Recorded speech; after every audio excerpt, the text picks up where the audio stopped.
Anak saya pikir dia punya segalanya. Rumah besar di pinggiran kota Jakarta, istri yang sempurna, hidangan Hari Raya Idul Fitri yang mengepul di atas meja. Tapi di sore hari yang dingin itu, saya menemukan anaknya yang berusia 8 tahun, cucu satu-satunya saya, menggigil di jalan sebagai hukuman. Sementara mereka mengiris daging kambing di dalam, saya akan menghancurkan seluruh masa depan mereka. Saya menendang pintu pesta mereka, dan dengan 6 kata sederhana, saya mengubah mimpi mereka menjadi pemberitahuan penggusuran. Sebelum saya melanjutkan, tolong tekan tombol langganan dan beritahu saya di kolom komentar dari mana Anda membaca ini. Saya ingin tahu seberapa jauh kisah keadilan ini menyebar. Nama saya Budi Santoso, dan di usia 65 tahun, saya telah belajar bahwa beberapa perasaan meresap ke tulang Anda jauh sebelum pikiran Anda memahaminya. Hari Raya Idul Fitri itu, ada rasa dingin yang mendalam, dingin yang tak ada hubungannya dengan cuaca 15 derajat Celcius di luar. Semuanya dimulai saat saya memutar kunci di mobil pickup Toyota tua saya. Saya menuju ke rumah anak saya, Dani, di salah satu perumahan baru yang luas, di mana setiap rumah tampak seragam, dibangun begitu cepat hingga Anda bertanya-tanya apakah mereka menggunakan lem alih-alih paku. Ini adalah kunjungan tanpa pemberitahuan. Firasat saya menyuruh saya pergi. Seorang pria yang menghabiskan 40 tahun di bidang konstruksi belajar mempercayai firasatnya. Itu memberitahu Anda kapan fondasi retak. Dan fondasi keluarga saya terasa seperti akan runtuh menjadi debu. Perjalanan itu panjang, memberi saya terlalu banyak waktu untuk berpikir. Panggilan telepon dengan Dani telah berubah selama setahun terakhir. Dulu mudah, penuh dengan obrolan tentang Persija atau keran bocor yang perlu bantuan saya. Sekarang, panggilan itu berat dengan hal-hal yang tak terucapkan. Halo, Bapak, apa kabar? Berubah menjadi ragu-ragu. Ayah, kami sedang memikirkan. Yang selalu diakhiri dengan angka. Angka untuk pajak properti baru. Angka untuk proyek lanskap yang diinginkan Lisa, istrinya. Angka untuk anggotaan klub olahraga yang tak mampu mereka bayar tapi merasa pantas mereka miliki. Bukan lagi sekadar panggilan. Itu adalah tagihan. Dan Lisa, menantu saya, suaranya seperti kaca yang dipoles, halus, mengkilap, dan dingin. Dalam setiap percakapan, dia selalu menemukan cara untuk membicarakan rumah.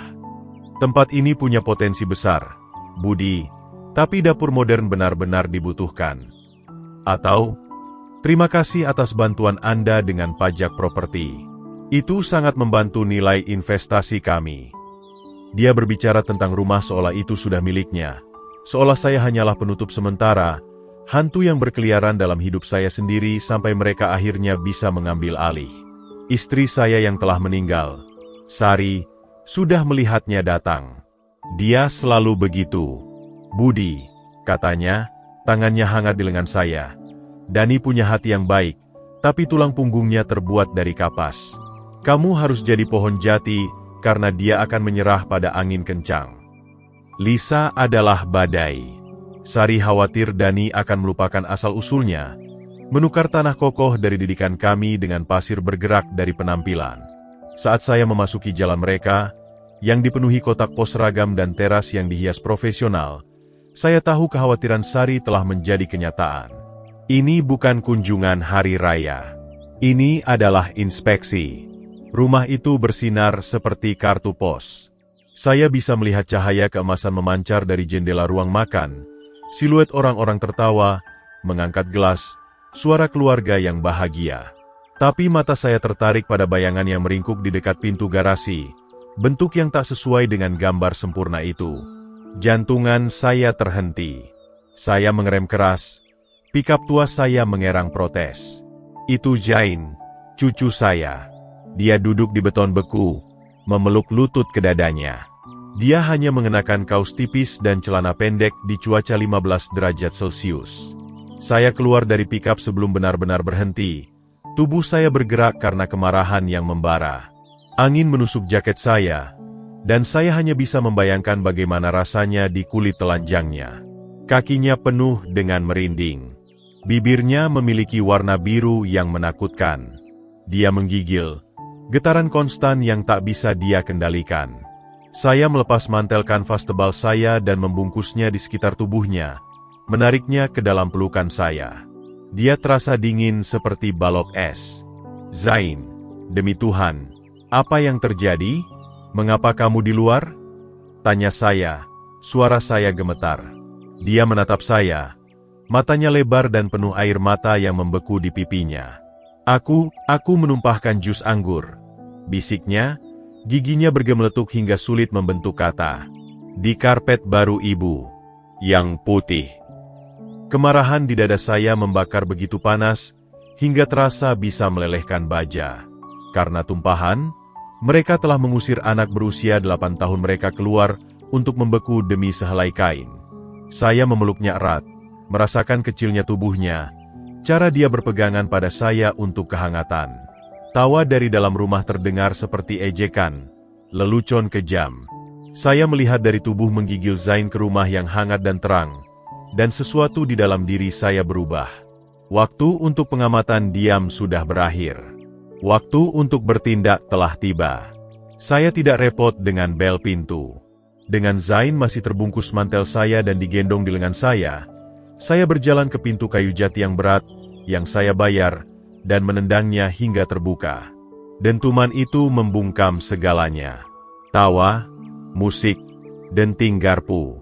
Setiap kepala di ruangan itu menoleh ke arah saya. Di sana mereka, Dani dan Lisa, di ujung meja panjang yang penuh dengan daging kambing seberat 10 kilogram, hidangan sampingan yang mengilap, dan botol-botol anggur mahal. Mereka sedang menghibur setengah lusin teman penting baru mereka. Sejenak, semua orang hanya menatap. Wajah mereka adalah gambaran sempurna dari keterkejutan. Lisa yang pertama pulih, memasang senyum rapuh. "Bapak," katanya dengan nada kicau yang dibuat-buat. "Bapak datang.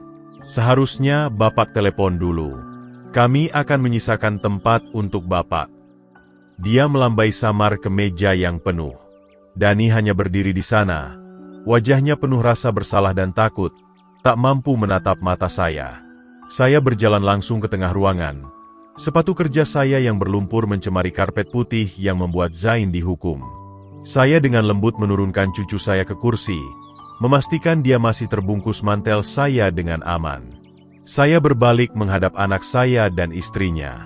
Saya membiarkan keheningan berlarut, membiarkan mereka dan tamu mereka meresapi pemandangan anak yang menggigil dan kemarahan di wajah saya. Akhirnya, saya menatap langsung ke Dani, lalu ke Lisa, dan saya berbicara. Saya tidak berteriak. Saya mengucapkan kata-kata itu pelan, tenang, dengan seluruh bobot 40 tahun di belakangnya. "Ini masih rumah saya." Udara di ruangan itu membeku. Senyum palsu di wajah teman-teman mereka lenyap, digantikan oleh pandangan bingung dan tidak nyaman. Warna memudar dari pipi Lisa. Dani terlihat seperti disambar petir. Pesta telah berakhir. Perang baru saja dimulai. Keheningan yang mengikuti kata-kata saya lebih berat dari batu. Itu menghancurkan semangat perayaan ruangan, membuat udara tebal dan sulit bernapas. Para tamu, yang beberapa saat sebelumnya tertawa dan menyesap anggur, kini menatap piring mereka, tangan mereka, kemana saja kecuali ke arah saya atau anak saya. Daging kambing yang setengah dipotong di meja berdiri, seperti monumen perayaan yang mati secara tiba-tiba. Satu persatu, dengan gumaman permintaan maaf dan perpisahan canggung, teman-teman mereka mulai kabur. Mereka meraih mantel dan tas mereka, melarikan diri dari rumah seolah-olah sedang terbakar. Mereka tidak ingin menjadi saksi dari apa yang akan terjadi. Lisa mencoba menghentikan mereka. Suaranya kaku dengan keceriaan yang dipaksakan. "Oh, jangan pergi. Kue pai masih akan disajikan." Tapi tak ada yang mendengarkan. Mereka hanya ingin keluar. Segera, hanya kami berempat yang tersisa di reruntuhan Idul Fitri mereka yang sempurna. Kekuatan di ruangan itu telah bergeser, dan kini menjadi sesuatu yang dingin dan berat di tangan saya. Saya mengabaikan Dani dan Lisa sepenuhnya. Dunia saya menyempit ke anak kecil yang menggigil di samping saya. Saya berlutut dan memegang tangannya yang dingin. "Ayo kita hangatkan kamu, nak," kata saya. Suara saya lebih lembut dari yang saya kira mungkin. Saya membawanya melewati meja makan, melewati orang tua yang berdiri seperti patung rasa malu, dan masuk ke dapur besar yang mengilap. Itu adalah dapur seperti di majalah, penuh dengan stainless steel dan marmer putih. Ruangan yang dirancang untuk pamer, bukan kenyamanan. Saya mendudukkan Zain di bangku dan menyalakan keran sampai airnya hangat. Lalu dengan lembut meletakkan tangannya di bawah aliran air. Dia meringis pada awalnya, merasakan kehangatan sebagai kejutan pada kulitnya yang membeku. Saya menemukan handuk piring paling lembut dan dengan hati-hati mengeringkan tangan dan wajahnya. Sepanjang waktu, saya bisa merasakan mata mereka di punggung saya. Saya tidak perlu menoleh untuk tahu mereka ada di sana, bergerak di ambang pintu, tersesat. Saya membuka kulkas mewah mereka, penuh dengan keju gourmet dan bumbu-bumbu mahal, dan menemukan kaleng kaldu ayam. Saya menuangnya ke panci dan menyalakan kompor. Desis pelan dari nyala gas adalah satu-satunya suara di rumah. Lisa tidak tahan dengan keheningan itu. Keheningan itu adalah tuduhan yang harus dia lawan. Dia masuk ke dapur, hak sepatunya mengklik marah di ubin impor. Bapak terlalu dramatis, katanya, mencoba membuat suaranya terdengar masuk akal, tapi tipis dan tajam. Itu hukuman. Anak-anak perlu disiplin. Kami mengajarkannya bertanggung jawab. Saya tidak menatapnya. Saya hanya mengaduk kaldu. Sendok membuat dentingan pelan dan ritmis di sisi panci. Apa Bapak tahu berapa harga karpet itu? Lanjutnya, suaranya meninggi. Itu ditenun tangan. Saya memesannya dari Maroko. Dia harus belajar bahwa tindakan punya konsekuensi. Akhirnya, saya berhenti mengaduk dan menatapnya. Saya tidak berkata apa-apa. Saya hanya menahan pandangannya. Saya membiarkan mata saya mengatakan segalanya. Bahwa saya melihatnya, benar-benar melihatnya sebagai makhluk dangkal dan materialistis. Bahwa karpet lebih berarti baginya daripada kesejahteraan anaknya sendiri. Dani melayang ke ruangan di belakangnya, hantu di rumahnya sendiri. Ayah, ayolah, dia memohon lemah. Dia benar. Itu hanya untuk mengajarkan pelajaran. Kami akan membiarkannya masuk. Dia bahkan tidak bisa menatap saya saat mengatakannya. Dia menatap lantai, lemari, kemana saja. Kata-kata istri saya bergema di pikiran saya, tulang punggung dari kapas. Sari telah benar. Anak saya adalah pria hampa, boneka yang talinya ditarik oleh kesombongan istrinya. Mereka tidak sedang mendidik anak. Mereka sedang mengatur citra. Zain hanyalah aksesori yang berbuat salah, noda pada kehidupan sempurna mereka. Mereka tidak menghukumnya untuk mengajarkan pelajaran. Mereka menghukumnya karena dia merepotkan mereka. Saya memunggungi mereka dan menuang kaldu hangat ke dalam cangkir. Saya menemukan selimut wol tebal di lemari dan membungkusnya di bahu Zain. Saya duduk bersamanya di sofa ruang tamu, jauh dari dapur yang dingin, dan membantu memegang cangkir. Tangannya yang kecil masih terlalu gemetar untuk memegang sendiri. Dia menyesap, dan sedikit kehidupan tampak kembali ke matanya. Dani dan Lisa dibiarkan berdiri sendiri di dapur pameran mereka. Alasan mereka menggantung tak berguna di udara. Mereka telah mencoba menjelaskan kekejaman mereka, dan dengan itu hanya memperlihatkan kedalaman kekosongan mereka sendiri.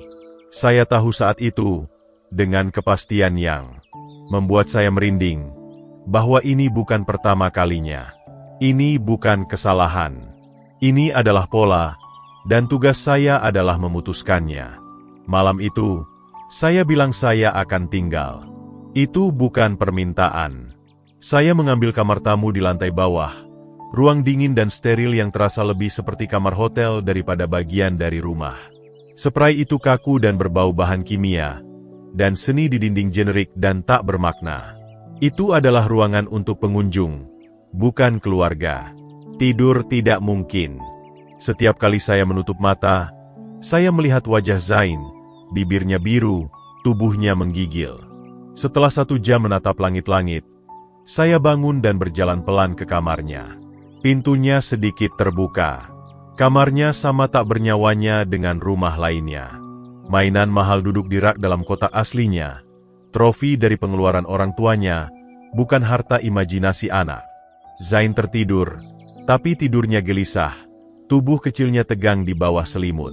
Saya duduk di kursi di sudut ruangan, hanya melihatnya bernapas. Saya tidak ingin dia sendirian.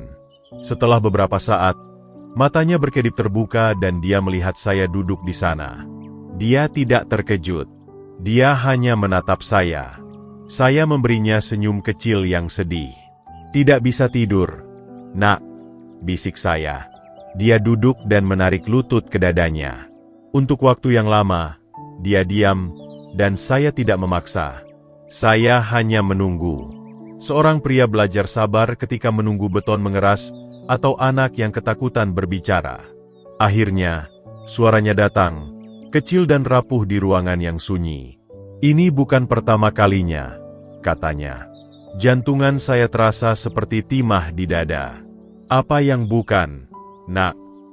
Dikunci di luar, katanya, tidak menatap saya. Suatu kali, saya mengotori sepatu putih baru ibu, yang dia pakai untuk tenis. Dia menyuruh saya berdiri di teras dalam hujan untuk membersihkannya. Dia melihat saya dari jendela dapur. Dia menarik napas gemetar. Ketika saya tidak sengaja memecahkan vas kaca, ayah mengambil video game saya. Ibu bilang itu karena saya tidak menghormati barang mereka. Mereka selalu bicara tentang barang, harga barang. Dia akhirnya menatap saya. Matanya berkilau dengan air mata yang belum tumpah. Kadang-kadang, katanya, suaranya merendah menjadi bisikan. Mereka lupa saya ada di sini. Mereka pergi makan malam dengan teman-teman, dan pengasuh tidak datang. Saya hanya menonton TV sampai mereka pulang. Setiap kata adalah pukulan, konfirmasi dari kebenaran buruk yang saya lihat berkembang di bawah permukaan. Janji saya kepada Sari, yang saya buat di samping ranjangnya, kembali membanjiri. Lindungi mereka, Budi, katanya. Lindungi anak kita dan anaknya. Saya telah mengamati dari kejauhan, mengirim cek, berpikir itu cukup. Saya telah bodoh. Kemarahan dari sebelumnya telah mendingin, menetap menjadi sesuatu yang lebih keras, lebih dingin. Itu adalah tekad. Saya tidak hanya akan menyelamatkan cucu saya dari dingin. Saya akan menyelamatkannya dari orang tuanya. Keesokan paginya, ketegangan di rumah begitu tebal, Anda bisa memotongnya dengan pisau. Saya turun dan menemukan Dani dan Lisa di dapur, memegang cangkir kopi seperti relik suci. Mereka terlihat seperti tidak tidur. Bagus. Mereka mengharapkan konfrontasi, ceramah, pertengkaran keras di mana mereka bisa memutar kata-kata saya dan memainkan peran korban. Saya tidak akan memberi mereka kepuasan itu. Saya berjalan ke pembuat kopi, menuang secangkir untuk diri saya, dan menyesap perlahan, membiarkan keheningan berlarut. Lalu saya berbalik menghadap mereka. Saya melihat jam di dinding. Pukul 8.15. Sudah waktunya. Saya akan membawa Zain ke tempat saya selama beberapa hari, kata saya. Suara saya tenang, datar seperti danau beku. Itu adalah pernyataan fakta, bukan topik diskusi. Cangkir kopi Lisa membentur meja marmer dengan suara retak tajam. Maaf, katanya. Suaranya mendesis rendah dan berbahaya. Apa yang Bapak katakan? Kamu dengar saya, jawab saya, menahan pandangannya. Wajahnya memerah dengan warna merah yang tiba-tiba. Bapak tidak punya hak, bentaknya, berdiri begitu cepat hingga kursinya menggesek keras di lantai. Dia anak saya. Ini rumah saya. Bapak tidak bisa masuk dan mendikte apa yang terjadi dalam hidup kami. Ini urusan keluarga pribadi, dan Bapak mengganggu. Suaranya semakin keras dengan setiap kata. Topeng istri pinggiran kota yang sempurna hancur, memperlihatkan rasa berhak yang menggeram di bawahnya. Bapak mencoba melemahkan saya sebagai ibu. Bapak pikir Bapak tahu lebih baik. Setelah 1 hari, monolog batin saya dingin dan jelas. Saya melihat bahwa kemarahannya tidak ada hubungan dengan keibuan atau apa yang terbaik untuk Zain. Ini tentang kekuasaan. Saya telah menantang otoritasnya di istananya sendiri, dan dia tidak tahan. Saya adalah noda pada gambar sempurnanya, dan dia berusaha keras untuk menghapus saya. Dani melompat, menempatkan dirinya di antara kami. Tangannya terangkat dalam isyarat penyerahan yang tidak berguna. Oke, semua tenang, katanya. Suaranya memohon. Ayah, kami tahu kami salah kemarin. Kami akui. Itu kesalahan. Tapi ini terlalu jauh. Bapak tidak bisa mengambilnya. Saya menatap anak saya, pada kelemahan di matanya, pada cara dia meringis di bawah tatapan istri. Saya merasakan gelombang kasihan dan jijik. Tidak ada yang perlu dibicarakan, kata saya. Suara saya memotong protes mereka. Saya tidak meminta izin kalian. Saya memberitahu keputusan saya. Tanpa sepatah kata lagi, saya berbalik dan naik ke lantai atas. Saya bisa mendengar bisikan panik Lisa di belakang saya, tapi saya tidak peduli apa yang dia katakan. Saya pergi ke kamar Zain dan mengemas tas kecil untuknya dengan efisiensi yang tenang yang saya tahu membuat mereka gila. Beberapa celana jeans, beberapa sweater, sikat gigi, buku yang saya lihat di meja samping tempat tidurnya. Hal-hal sederhana, hal-hal yang diperlukan. Zain berdiri di ambang pintu, mengawasi saya. Dia tidak berkata apa-apa. Ketika selesai, saya menutup resleting tas dan mengulurkan tangan. Dia mengambilnya tanpa ragu. Kepercayaan. Sederhana itu adalah semua konfirmasi yang saya butuhkan. Kami berjalan menuruni tangga bersama, tepat melewati orang tuanya yang berdiri membeku di serambi. Lisa membuka mulut untuk mengatakan sesuatu, tapi tatapan di mata saya pasti menghentikannya. Itu adalah tatapan yang menjanjikan konsekuensi. Saya membawa Zain keluar ke udara pagi yang dingin, ke dalam keamanan pikap tua saya. Saat saya menjauh dari trotoar, saya melihat mereka di kaca spion. Dua sosok kecil berdiri di ambang pintu rumah besar yang kosong. Mereka mengharapkan pertengkaran keluarga yang bisa mereka manipulasi. Mereka mendapat ekstraksi taktis. Begitu kami di jalan tol, dengan pemandangan pinggiran kota yang steril menyusut di kaca spion, saya mengambil ponsel saya. Zain diam di kursi sebelah saya, hanya melihat dunia berlalu. Saya menelpon nomor yang saya hafal. Suara menjawab, profesional dan tajam. Kantor Hukum Indah Permata. Saya menarik napas dalam. Indah, ini Budi Santoso, kata saya. Suara saya mantap. Kita perlu bicara. Sudah waktunya membuka berkas Sari. Pagi berikutnya, rumah itu tenggelam dalam keheningan yang begitu dalam hingga terasa seperti berada di bawah air. Udara berat, tebal dengan tuduhan dan kebencian yang tak terucapkan. Saya turun dan menemukan Dani dan Lisa sudah di dapur, bergerak di sekitar satu sama lain seperti dua orang asing yang bermusuhan yang dipaksa berbagi ruang kecil. Mereka memegang cangkir kopi seolah itu adalah rakit penyelamat. Mata mereka lelah dan bengkak. Mereka terlihat seperti menghabiskan malam dengan berdebat, dan dari ekspresi masam di wajah mereka, tak satu pun menang. Saya mengabaikan mereka. Fokus saya adalah Zain. Saya menemukannya sudah bangun, duduk di lantai ruang tamu, bermain diam-diam dengan satu set balok bangunan. Saya masuk ke dapur dan membuatkan sarapan untuknya. Bukan sereal manis yang saya lihat di dapur mereka, tapi bubur gandum seperti yang biasa dibuat Sari, dengan sedikit susu dan gula merah. Itu adalah makanan sederhana, kokoh, tindakan perhatian, penilaian diam-diam. Dani dan Lisa mengawasi setiap gerakan saya. Mereka menunggu ledakan, ceramah, pertengkaran yang telah mereka latih di kepala mereka sepanjang malam. Saya tidak memberi mereka apa-apa selain suara pelan seorang kakek membuat sarapan. Saya membawa mangkuk ke Zain dan duduk bersamanya saat dia makan. Ketika selesai, saya membawa mangkuk kosong kembali ke dapur, membilasnya, dan meletakkannya di wastafel. Saya menuang sisa kopi untuk diri saya, membiarkan keheningan berlarut hingga tegang seperti kawat. Akhirnya, saya berbalik menghadap mereka. Saya melihat jam di dinding. Pukul 8.15. Sudah waktunya. Saya akan membawa Zain ke tempat saya selama beberapa hari, kata saya. Suara saya tenang, datar seperti danau beku. Itu adalah pernyataan fakta, bukan topik diskusi. Cangkir kopi Lisa membentur meja marmer dengan suara retak tajam. "Maaf," katanya. Suaranya mendesis rendah dan berbahaya. "Apa yang Bapak katakan?" "Kamu dengar saya," jawab saya, menahan pandangannya. Wajahnya memerah dengan warna merah yang tiba-tiba.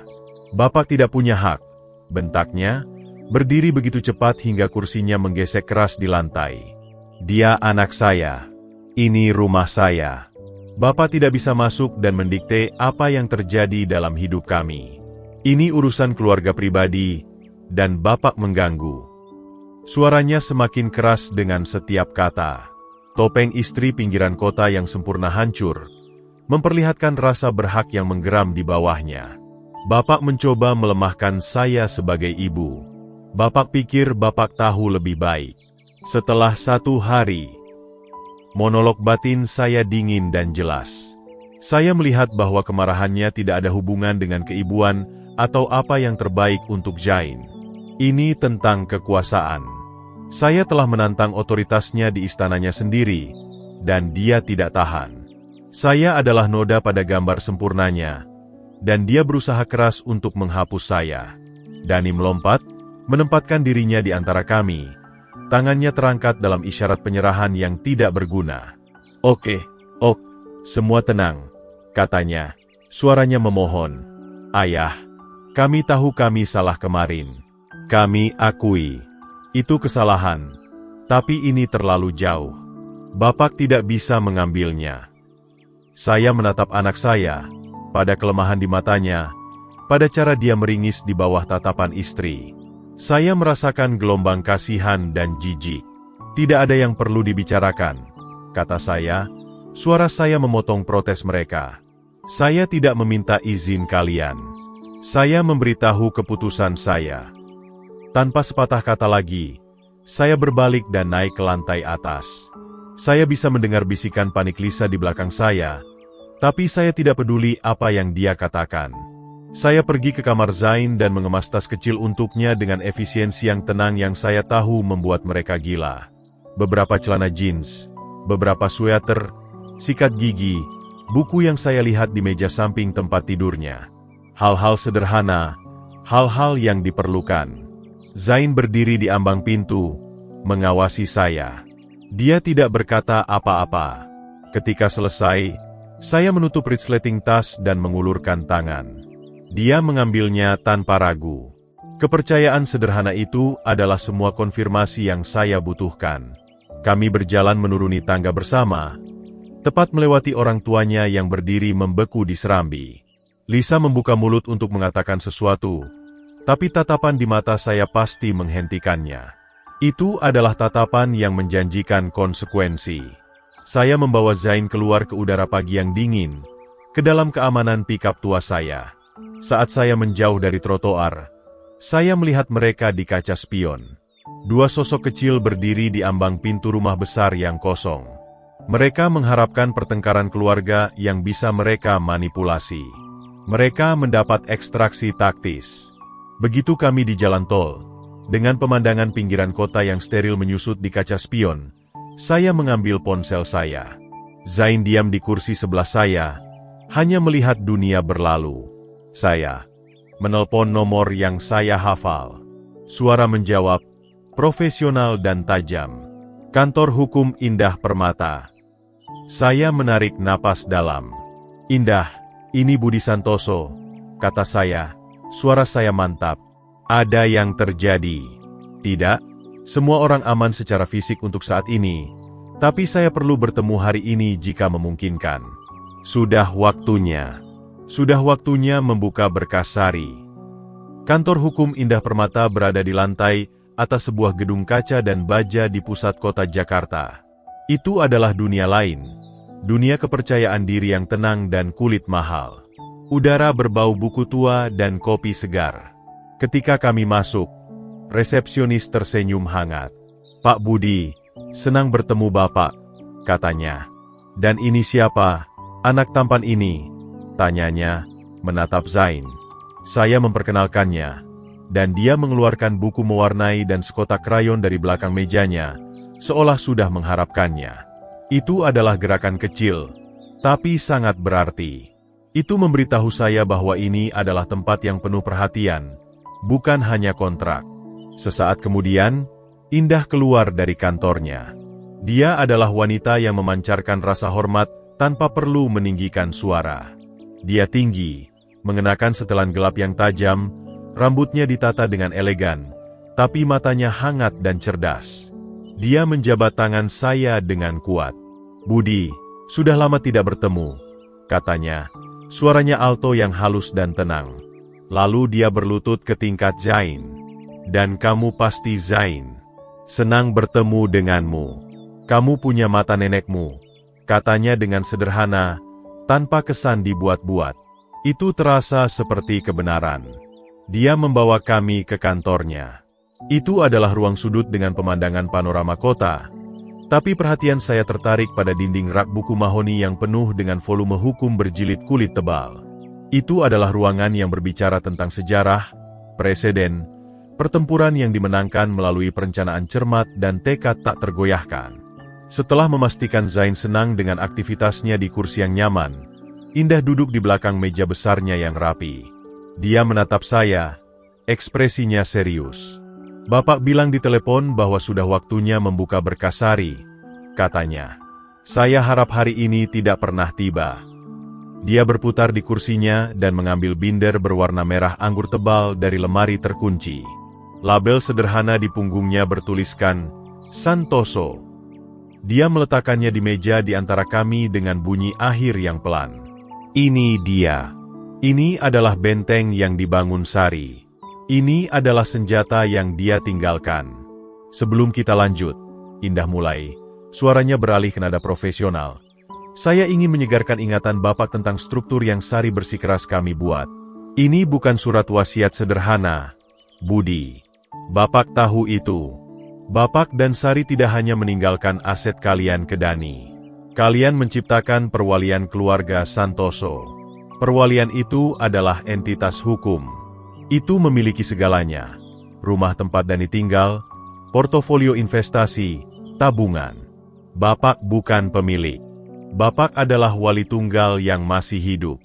Bapak adalah pengelola, penjaga harta." Dia berhenti, membiarkan bobot kata-kata itu menetap di ruangan. "Dani adalah penerima manfaat. Dia adalah orang yang akan mewarisi aset perwalian setelah Bapak meninggal. Tapi ini bagian terpenting, warisannya tidak dijamin. Itu bersyarat." Dia membuka binder, jari-jarinya yang panjang membalik beberapa halaman sampai menemukan yang dicari.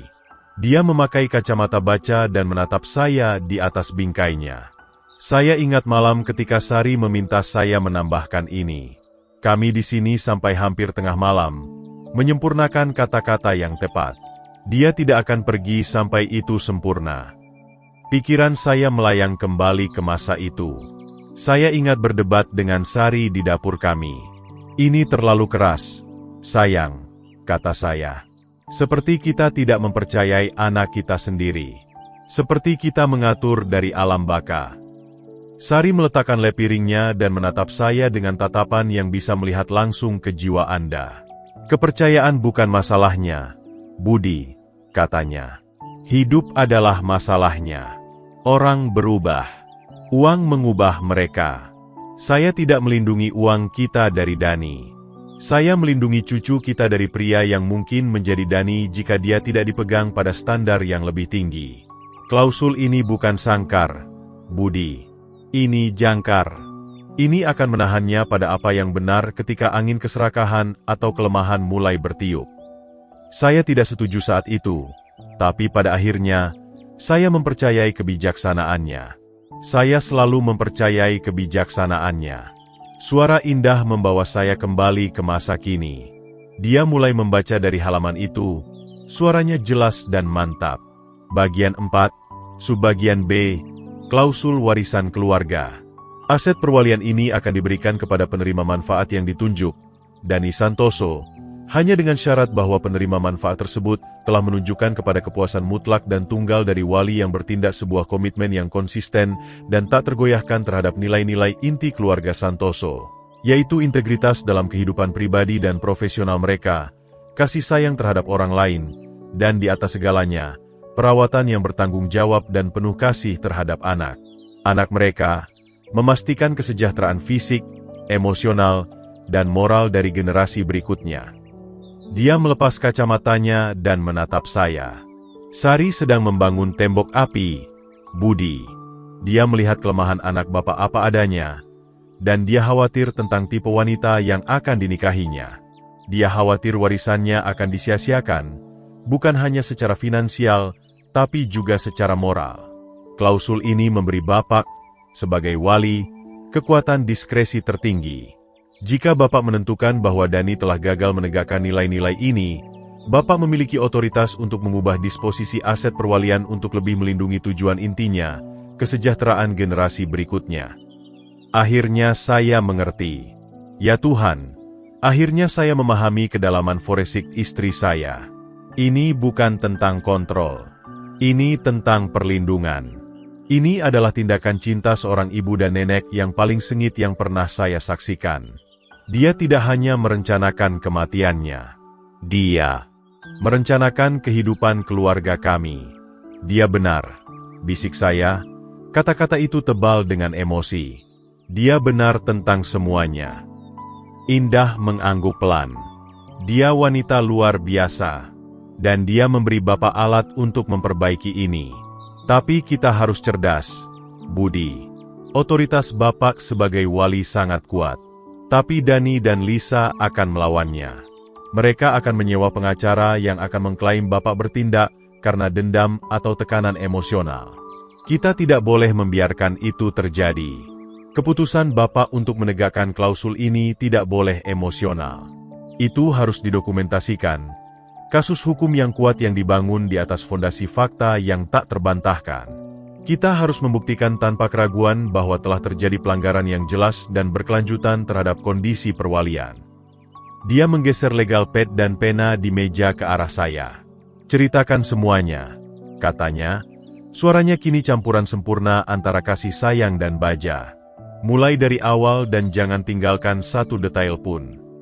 Saya menghabiskan 2 hari berikutnya dalam keadaan tujuan yang tenang.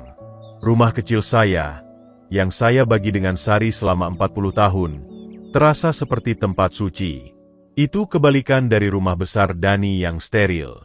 Di sini, lantai kayunya berderit dengan sejarah. Udara berbau buku tua dan minyak lemon, dan setiap foto di dinding menceritakan sebuah kisah. Foto Sari, Dani muda yang tertawa di ayunan ban, Zain sebagai bayi. Itu adalah rumah yang dibangun dari cinta, bukan hanya kayu dan dinding kering. Zain tampak merasakannya juga. Tatapan ketakutan di matanya mulai memudar. Kami menghabiskan waktu di bengkel saya, mengamplas sepotong kayu pinus untuk rak buku kecil yang ingin dia buat.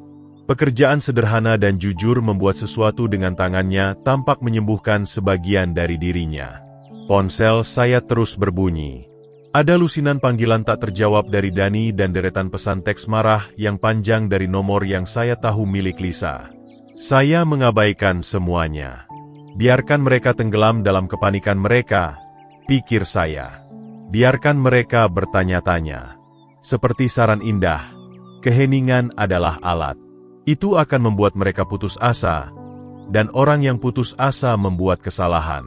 Pada hari ketiga, telepon berdering lagi. Saya melihat layar. Dani. Saya menarik napas dalam. Ini dia. Zain, kata saya dengan tenang. Bisa ke ruang tamu sebentar?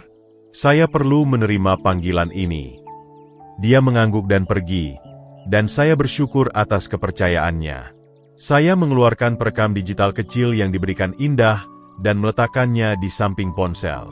Saya mengikuti instruksinya dengan tepat. Saya menjawab, menyalakan speaker, dan menekan rekam. Ayah. Suara Dani kencang dengan campuran kemarahan dan kecemasan.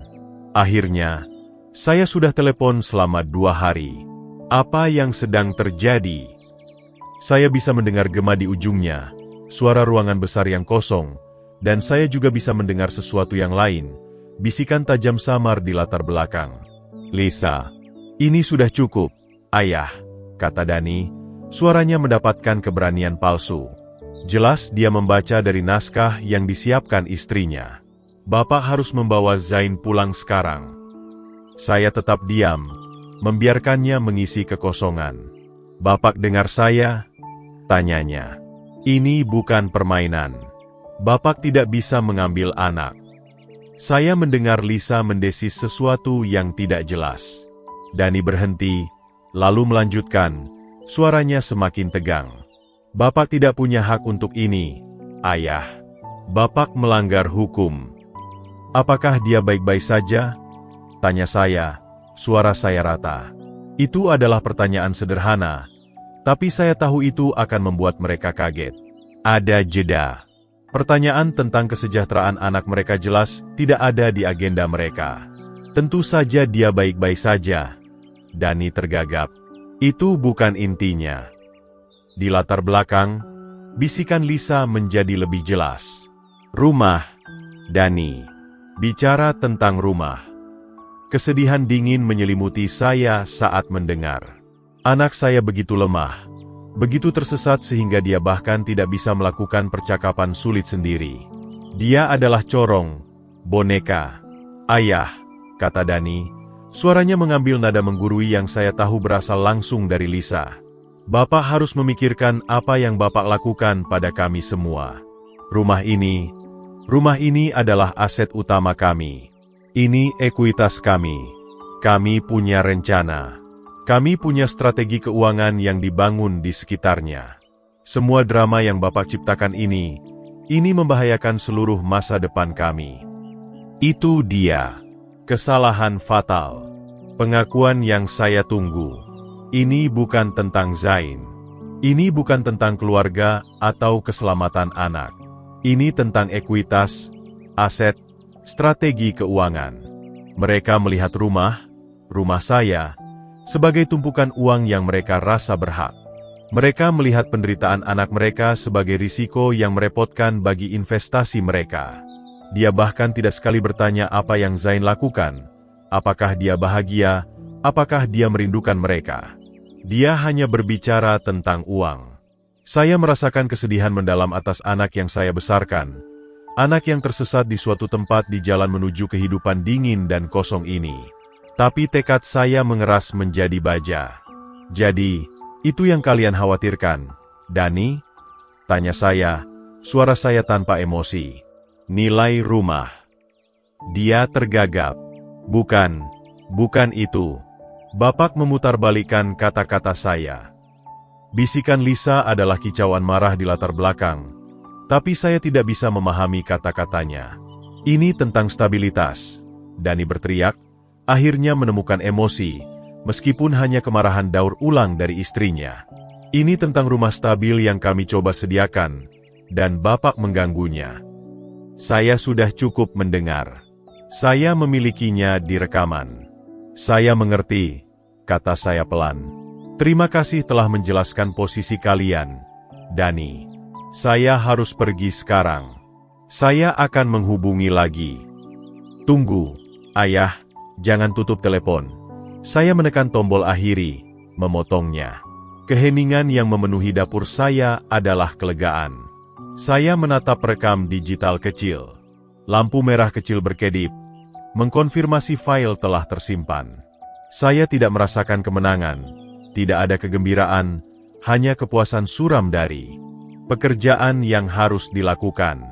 Saya mengambil ponsel saya, melampirkan file audio ke email, dan mengirimkannya ke Indah Permata. Baris subjeknya adalah 2 kata, "Buktinya."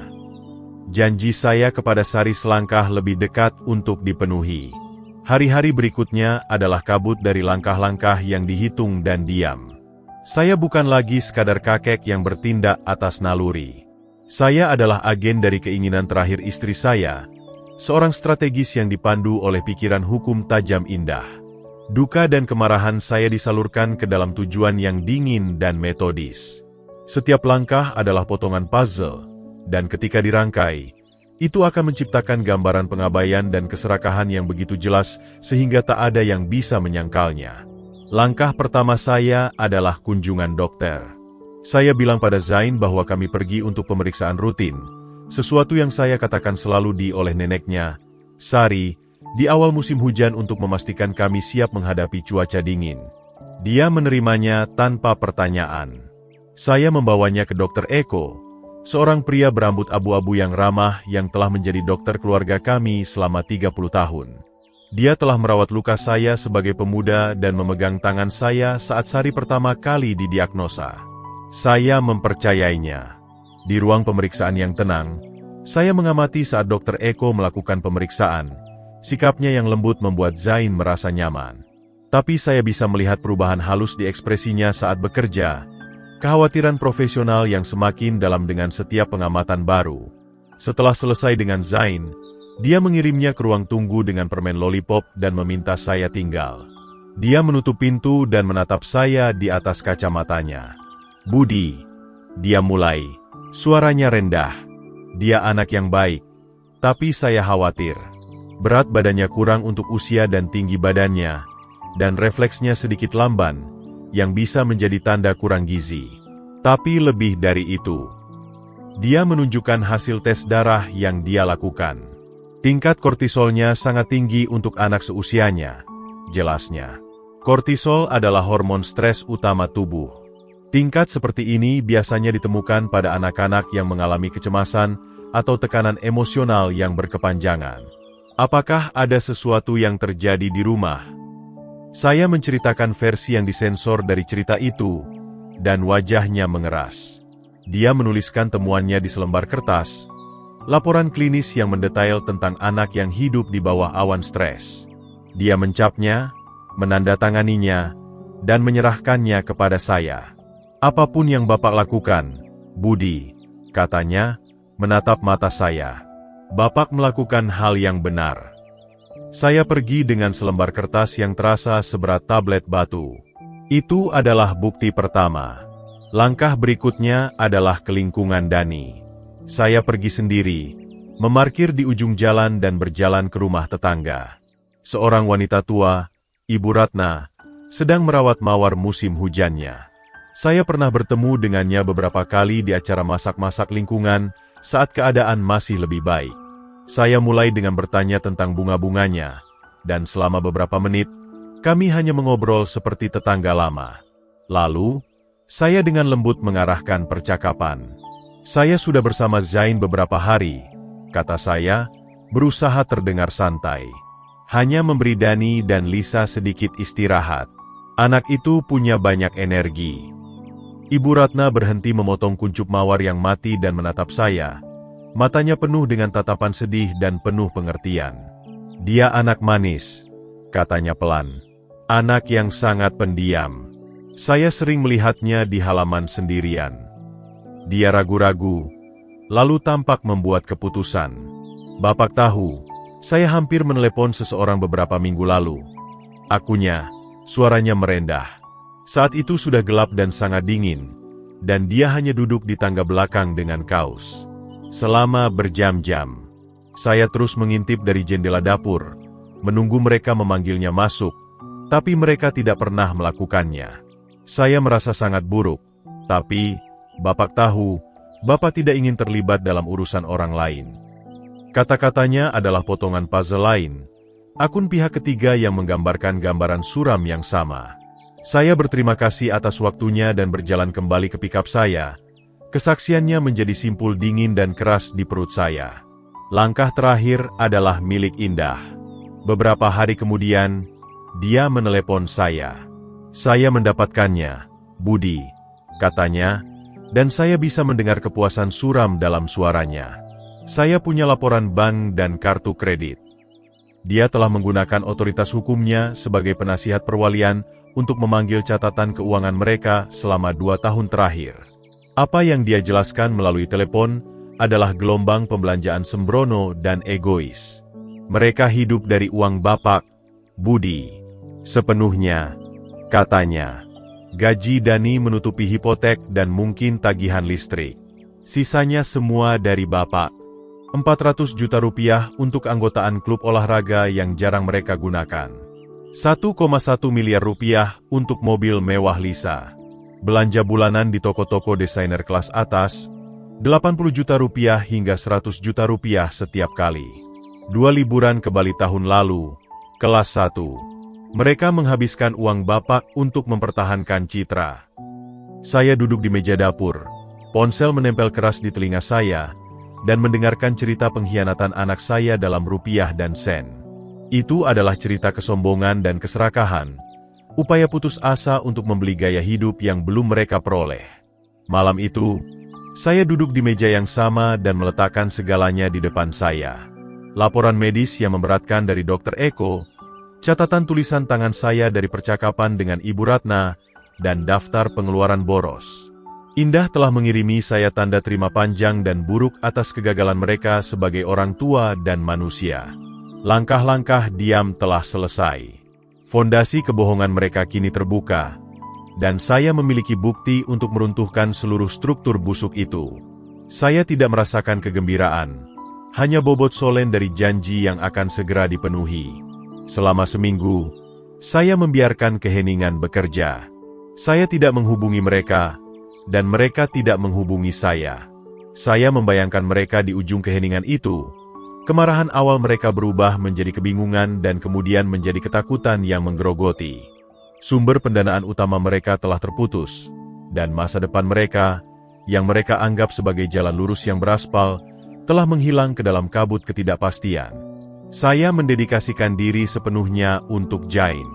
Kami membangun rutinitas. Kami bangun pagi, sarapan, dan saya membantunya dengan tugas sekolah yang dikirim gurunya. Di sore hari, kami bekerja di bengkel atau pergi ke taman. Saya menunjukkan kepadanya seperti apa hidup dengan stabilitas sederhana dan tenang. Hidup di mana kehadirannya adalah kegembiraan, bukan ketidaknyamanan. Saya sedang membangun fondasi baru untuknya, yang terdiri dari kejujuran dan cinta tanpa syarat. Panggilan dari Indah datang pada Senin pagi berikutnya. Surat telah dikirim, katanya, suaranya tajam dan profesional. Ditandatangani dan diterima pagi ini. Surat itu sendiri adalah karya seni dari bahasa korporat yang netral. Itu tidak mengancam atau menuduh. Itu hanya mengundang Dani dan Lisa Santoso, kerabat keluarga wajib, untuk membahas administrasi masa depan dan perencanaan jangka panjang perwalian keluarga Santoso. Itu adalah umpan yang sempurna, undangan resmi yang berbicara dalam bahasa mereka tentang aset dan warisan. Saya bertanya pada Indah, apakah mereka telah menjawab. Saya mendengar sedikit senyum kering dalam suaranya saat dia menjawab. Oh ya, mereka menjawab dalam 1 jam. Lisa sendiri yang menelepon saya. Saya bisa membayangkan dengan sempurna. Lisa melihat kop surat resmi dari firma hukum bergengsi. Kepanikannya langsung berubah menjadi kemenangan yang angkuh. Dia pasti melihatnya sebagai bendera putih, tanda penyerahan saya. Dia bersorak. Indah melanjutkan, memilih kata-katanya dengan hati-hati. Dia bilang dia dan Dani senang akhirnya bisa menyelesaikan kesalahpahaman baru-baru ini dan memformalkan langkah selanjutnya. Dia ingin tahu apakah dia harus membawa penasihat keuangannya untuk membahas implikasi pajak dari transfer aset yang akan datang. Saya harus menutup mata. Kesombongan yang membutakan itu hampir menakjubkan. Mereka belum belajar apa-apa. Mereka tidak merasakan penyesalan. Tidak ada kekhawatiran untuk anak mereka. Mereka melihat rapat ini sebagai penobatan mereka. Momen ketika Raja Tua akhirnya akan menyerah dan menyerahkan kunci kerajaan. Dalam pikiran mereka telah menang. Mereka percaya kemarahan mereka berhasil, bahwa seminggu keheningan saya adalah saya menjilati luka sebelum datang ke meja negosiasi untuk memberi mereka semua yang mereka inginkan. Indah bilang Lisa bahkan berkomentar tentang lega, karena saya akhirnya bersikap masuk akal. Dia mungkin sudah menyiapkan pidato kemenangannya. Saya bisa melihatnya dalam pikiran saya, berdiri di depan lemari pakaiannya, memilih pakaian yang sempurna untuk acara itu. Setelan kekuatan, sesuatu yang mengatakan, saya adalah matriark baru keluarga ini. Dia akan masuk ke kantor Indah mengharapkan untuk membahas suku bunga dan keuntungan modal. Dia tidak tahu dia sedang berjalan ke ruang sidang di mana dia yang diadili. Kesedihan mendalam menyelimuti saya. Sakit yang dalam untuk anak saya dan kehidupan yang mungkin dia miliki jika dia memilih jalan yang berbeda, pasangan yang berbeda. Tapi kemudian saya menoleh ke jendela dan melihat Zain di halaman belakang, dengan hati-hati menyiram taman herbal kecil yang ditanam Sari bertahun-tahun lalu. Dia tersenyum. Senyum itu adalah semua pembenaran yang saya butuhkan. Jadi mereka setuju dengan waktu itu? Tanya saya pada Indah. Suara saya mantap. Rabu pukul 10 pagi. Dia mengkonfirmasi. Mereka akan ada di sana. Bagus, kata saya. Saya juga. Kami menutup telepon. Perangkap telah disiapkan. Umpan telah diambil. Panggung telah disiapkan. Para aktor telah dipanggil. Yang tersisa hanyalah babak terakhir yang mengerikan untuk dimulai. Mereka masuk ruang konferensi persis seperti yang saya bayangkan. Lisa memimpin, mengenakan setelan krem tajam yang mungkin lebih mahal dari mobil pertama saya. Senyumnya cerah, percaya diri, dan sepenuhnya palsu. Dia tampak seperti predator yang akhirnya memojokkan mangsanya. Dani mengikuti selangkah di belakang, bayangan gugup dalam orbitnya, memegang tas kulit seolah itu perisai. Mereka melihat saya dan Indah duduk di salah satu ujung meja mahoni yang panjang dan mengkilap, dan senyum mereka melebar. Mereka pikir ini adalah pesta kemenangan mereka. Mereka tidak tahu mereka sedang berjalan menuju eksekusi mereka sendiri. Ruangan itu dingin, udara diam. Satu-satunya suara adalah dengungan samar kota 10 lantai di bawah. 2 kursi ditempatkan di seberang kami, dan jarak di meja itu terasa seperti ngarai selebar 1 kilometer. Selamat pagi, kata Indah. Suaranya dingin dan formal, tidak menawarkan kehangatan. Silakan duduk. Terima kasih telah datang. Lisa duduk, meletakkan tas tangan mahalnya di meja dengan sikap kepemilikan. Tentu saja, katanya, suaranya meneteskan manis yang merendahkan. Kami senang bisa di sini. Kami sangat ingin memfinalisasi rencana dan melangkah maju. Dia sudah membelanjakan uang itu dalam pikirannya. Indah tidak tersenyum. Dia membuka binder merah anggur di depannya. Rapat ini, dia mulai, kata-katanya tepat dan disengaja. Dipanggil untuk meninjau pelaksanaan dan status saat ini dari perwalian keluarga Santoso, khususnya sehubungan dengan ketentuan yang diuraikan dalam dokumen. Senyum Lisa ragu-ragu sejenak. Bahasa hukum bukanlah obrolan ramah yang dia antisipasi. Dani menggeliat tidak nyaman di kursinya. Seperti yang Bapak tahu, Indah melanjutkan, Dani adalah penerima manfaat tunggal dari perwalian. Namun, status itu bersyarat. Dia membalik halaman dan menggeser salinan ke arah mereka. Saya ingin mengarahkan perhatian kalian ke bagian 4, subbagian B, klausul warisan keluarga. Dia mulai membaca klausul itu dengan keras. Suaranya bergema di ruangan yang sunyi. Dia membaca tentang integritas, tentang kasih sayang, dan tentang tanggung jawab yang tak tergoyahkan untuk merawat generasi berikutnya. Saat dia berbicara, saya mengamati wajah mereka. Keyakinan kemenangan di wajah Lisa perlahan digantikan oleh ekspresi kebingungan yang kesal. Dani hanya terlihat tersesat. Kata-kata itu tidak berarti apa-apa bagi mereka. Itu hanya kebisingan hukum yang menghalangi gaji mereka. Ketika Indah selesai, Lisa tertawa kecil. Itu semua sangat bagus, sangat sentimental, katanya, melambaikan tangan dengan meremehkan.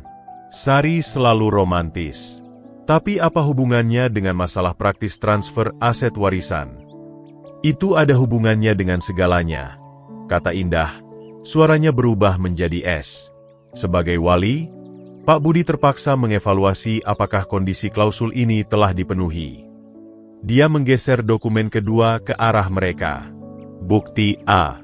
Pernyataan tersumpah dari tetangga kalian, Ibu Ratna, yang merinci beberapa kejadian ketika dia mengamati anak kalian, Zain, dibiarkan tanpa pengawasan di luar dalam cuaca buruk untuk waktu yang lama. Lisa mencibir. Oh, tolong. Wanita tua usil itu, dia kesepian. Dia mengada-ada.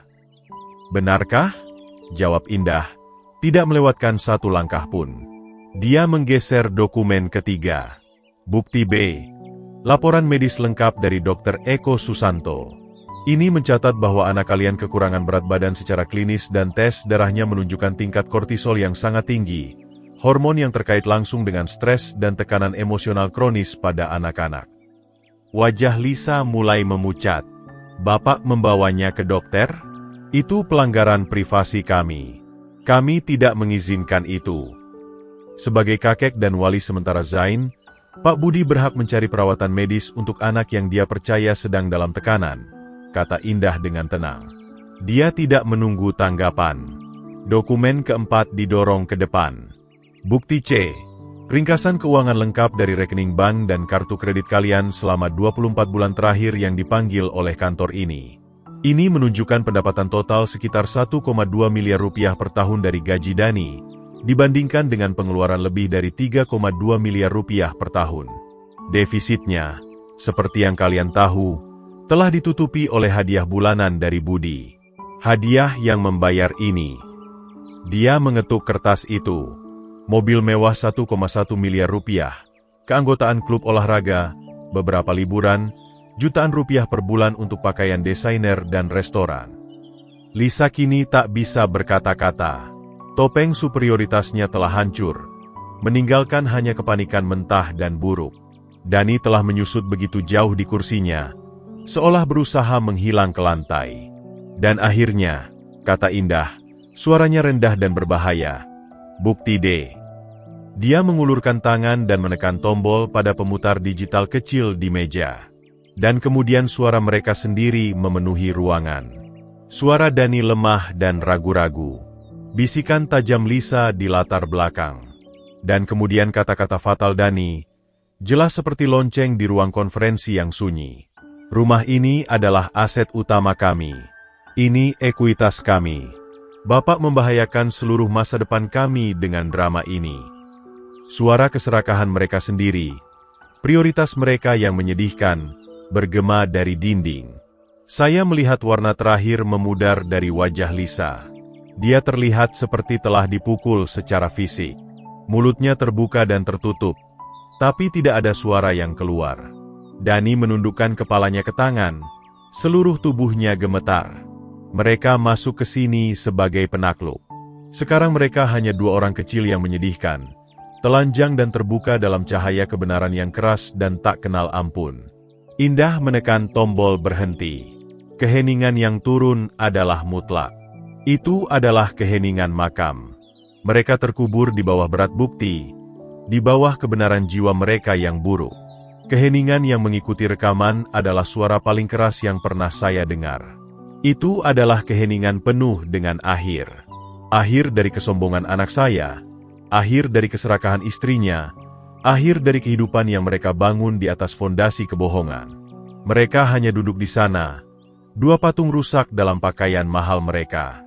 Semua semangat untuk bertarung telah hilang dari mereka, meninggalkan hanya cangkang kosong dari rasa berhak mereka.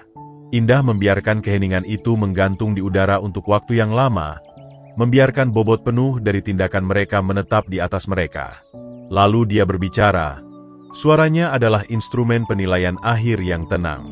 Berdasarkan bukti yang disajikan di sini hari ini, katanya, menatap langsung ke Dani, adalah kesimpulan dari wali, Pak Budi Santoso, bahwa kalian berada dalam pelanggaran yang mendalam dan tak dapat diperbaiki dari klausul warisan keluarga.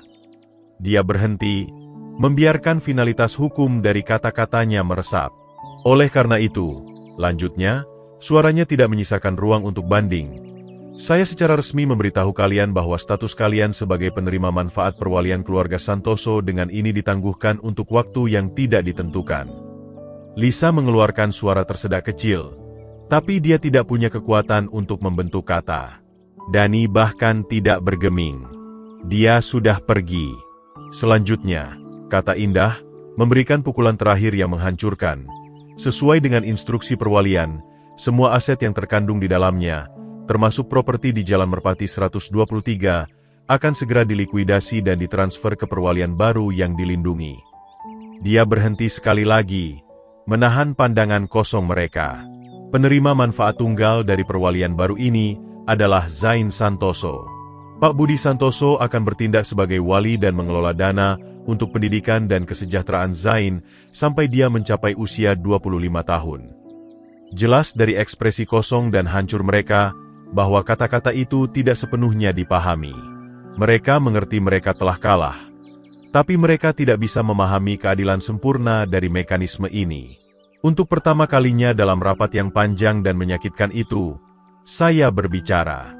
Saya menatap anak saya, bukan dengan kemarahan, tapi dengan rasa tugas yang suram.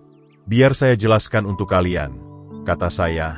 Suara saya mantap dan keras seperti batu. Kalian punya waktu 30 hari untuk mengosongkan properti. Rumah akan dijual. Hasilnya akan mendanai masa depan Zain.